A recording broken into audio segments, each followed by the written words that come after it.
Welcome to another episode of the Blunt Talk Sports Podcast. I'm your host, Anthony Wright, coming to you from the now chilly and fall-like confines of Atlantic City, New Jersey. Wherever you may be watching or listening, I thank you as always. Like, share, and subscribe. It helps the channel. You can check out the Blunt Talk Sports Podcast not only here on Substack, but on YouTube, Apple Podcasts, Spotify, Patreon, Trovo, and as well as on Podbean. Happy to be here with you guys on this beautiful October 2nd, 2025. This video is going to be chronologizing the Eagles versus Buccaneers recap. A lot of things, news and notes to touch on. Also, the A.J. Brown, Twitter fallout, his apology, some of the injuries related to the Birds that I think are kind of indicative of what I think the Eagles may need to do going forward. Also, my thoughts on Kevin Patullo and what he's been doing with the offense. So, a lot to digest, a lot to unpack. We're definitely going to get into it. But before we do, I definitely want to make sure I give a shout out to a couple of friends of the show. If you guys have been following the show, or if you're just new to the show, don't forget to like, share, and subscribe. However, if you've been following the show, you guys know two of the bestest friends of the show are StubHub and Viagogo, the number one and number two leading ticket sellers and resellers in the world to live events, shows, and concerts. Right now, as you guys will see here on the screen, there are a plethora of events that StubHub has to offer for you, whether it's WNBA tickets, MLB playoff tickets, college football, musical acts and events that you might be looking at. I definitely implore you to check it out. Make the most of your weekend or your time off that you have coming up. Also, for my UK subscribers, for Viagogo, ton of events and musical acts coming out as well. Some festivals still coming out, some things to do. Definitely make sure you guys are getting the most out of your weekend. I know I have been. StubHub has definitely helped me throughout the summer, enjoy my summer. So definitely make sure you enjoy your fall, whether StubHub or Viagogo. And for my avid gamers out there, whether you're and I always tell everybody, I'm fair when it comes to gaming, but fuck that. PlayStation all the way. PlayStation, if you guys are an avid PlayStation gamer, I definitely implore you to check the description box for the links within this video. It's a link to PlayStation Direct, whether you're looking for consoles, controllers, games, accessories, bundle packages, whatever you need to enhance your PlayStation experience, I implore you to check it out. Sony PlayStation, more than a game.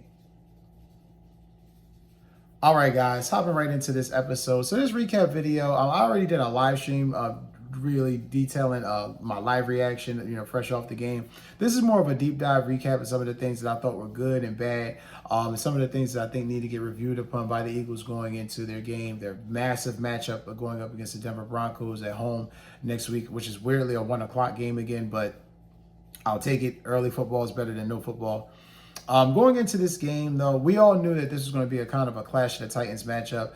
The Eagles were obviously able to pull out the victory 31-25. It took dramatic late stand type of play from our defense because the offense, Bird Gang, we have to be honest, offense looked like shit in the second half. But getting into the specifics, you get the block punt to start the game.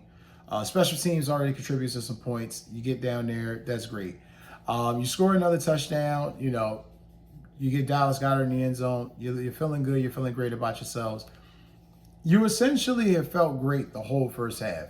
I mean, you walked away like, damn, executing at not even at peak level. I mean, our running game still hadn't really gotten it together. Never really got it going at all throughout the game.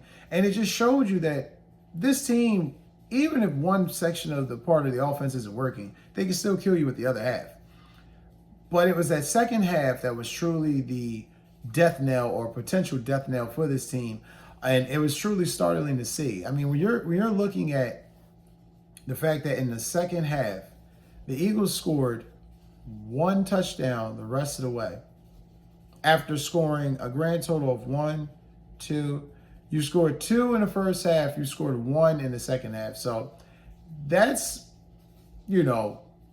potential to lose a majorly important football game. A situation to possibly put you behind the 8 ball and have you kind of scratching your head like, oh shit, what did we not do right? Real fucking tricky situation if you're the Eagles. Didn't really understand what was going on, but diving into it, looking at what was going on in that second half, it was a lot really to really unpack. First and foremost, Kevin Patullo has been receiving a shitload of criticism from myself and fellow Eagles fans alike for the way that he has been calling the game plan regarding getting A.J. Brown the ball, getting Devontae Smith the ball, getting guys the ball, period, just incorporating them in the offense and not playing too conservative. I feel like, just looking over my notes, rewatching the game from the other day, I ultimately feel like that game plan in the second half was so fucking conservative that it was clearly Kevin Patullo was playing not to win the game. He didn't have the mindset that they needed to keep scoring points. And I know sometimes that could be the kiss of death. Sometimes you could be hyper aggressive and it wind up costing you. But this was a situation where, you're trying to dink and dunk your way to a victory in the second half when you didn't do that to get the lead. And you're playing a team that in Tampa that's clearly a second half team, resilient as fuck, determined to definitely get their way and definitely win the game and steal it from you. Have no qualms. They have no fucks given about that. And as they shouldn't. But it just really showed you that Kevin Patullo really could have cost his team with the way he called that game plan. I didn't like it. I thought it was very pedestrian. There were times and moments where they clearly tried to get A.J. Brown the ball. But I understand A.J. Brown's frustration. I mean, you're going into games where you should clearly be able to dominate against some of these inferior corners. And it just seems like your offensive coordinator is doing everything to not get you the ball or get you the ball in the spots and situations that really aren't going to dictate, the game in a major way outside of the Rams game. As I've told you guys in the video that I did previewing Kevin Patullo and what I thought he was going to do with the Eagles offense, as you can see, when this is clicking, the offense is highly efficient, quick strike, can get down the field in a hurry, make plays, very methodical, excellent. It looks very excellent. When it's not working, it could possibly be one of the worst offenses in football. It can become very predictable, but it doesn't have to be that way. That's why I put this a lot on Kevin Patullo and how he's calling the game plan, especially in that second half. I mean, you only threw the ball 8 times, but lo and behold, you have a big lead. Your thought is, okay, we're not trying to throw it that much. Speaks to the conservative mindset. But Jalen didn't even complete those passes. And and if I'm correct, none of them went over 20 yards. I think one to A.J. Brown late in the game, but, it was going out of bounds, sailing. He was covered pretty well.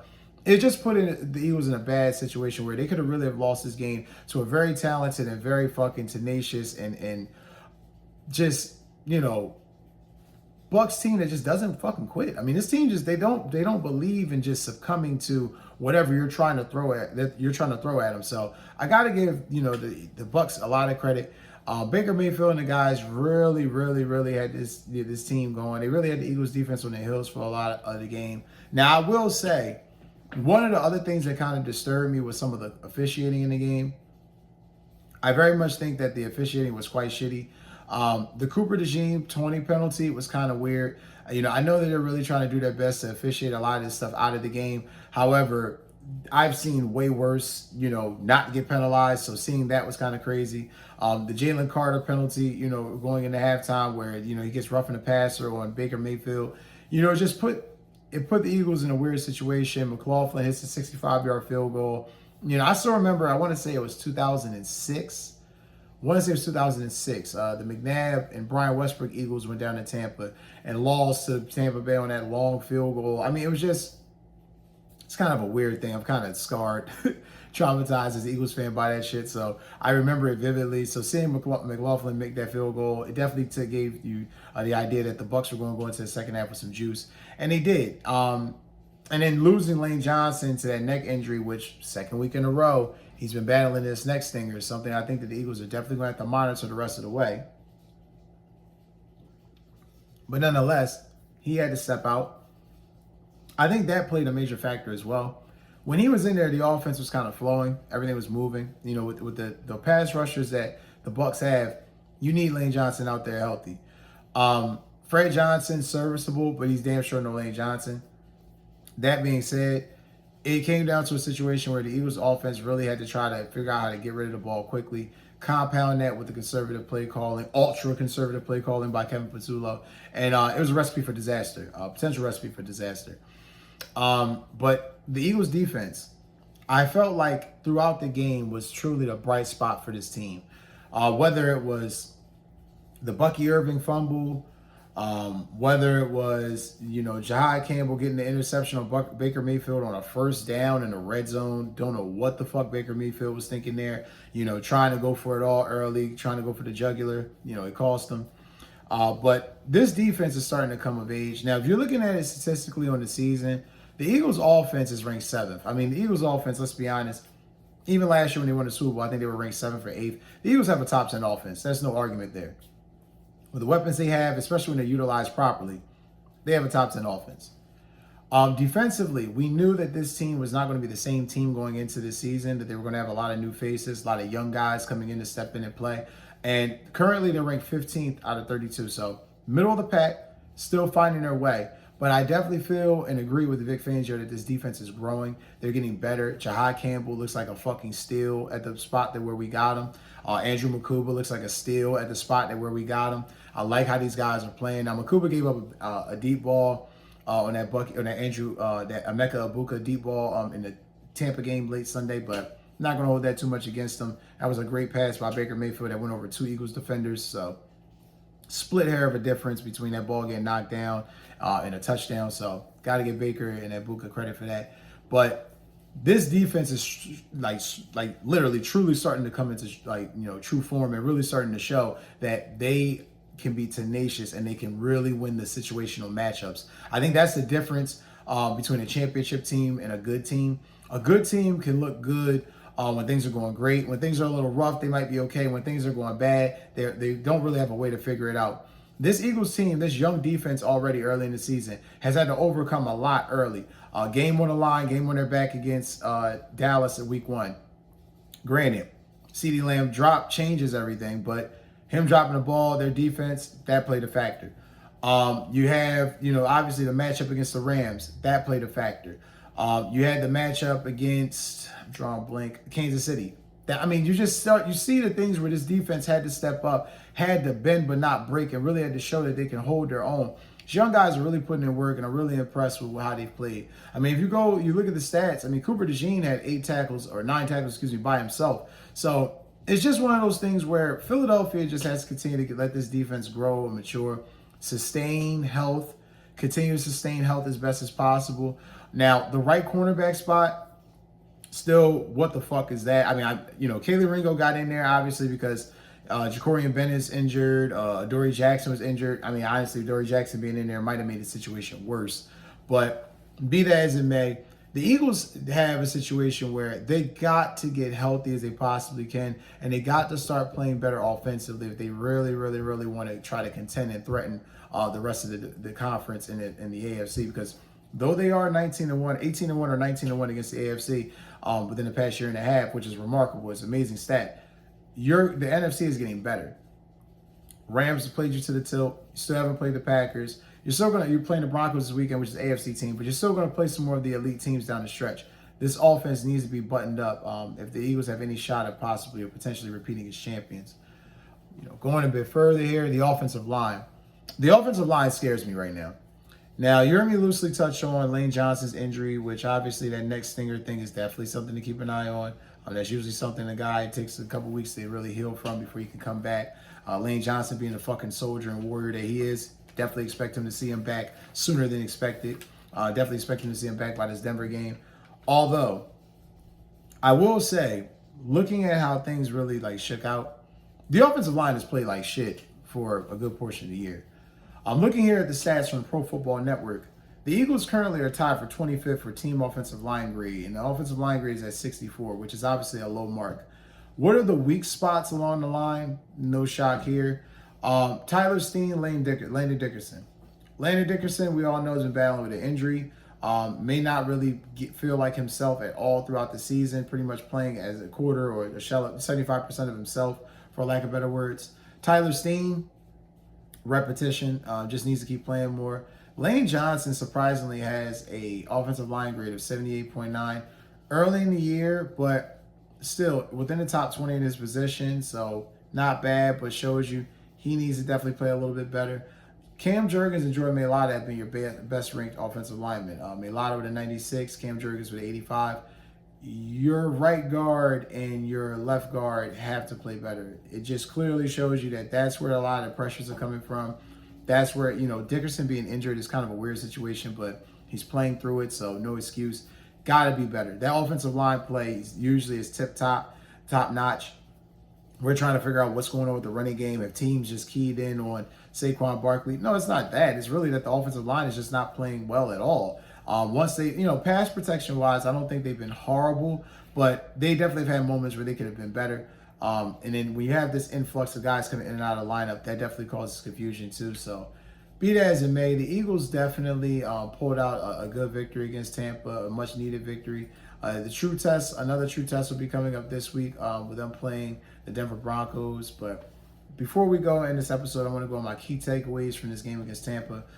Eagles offense is clearly still trying to find its identity. It's clear that Kevin Patullo is, calling an inconsistent game plan at times. And obviously, like I stated, this has to be rectified if they really want to compete amongst the elite teams in the rest of the conference, if not the league.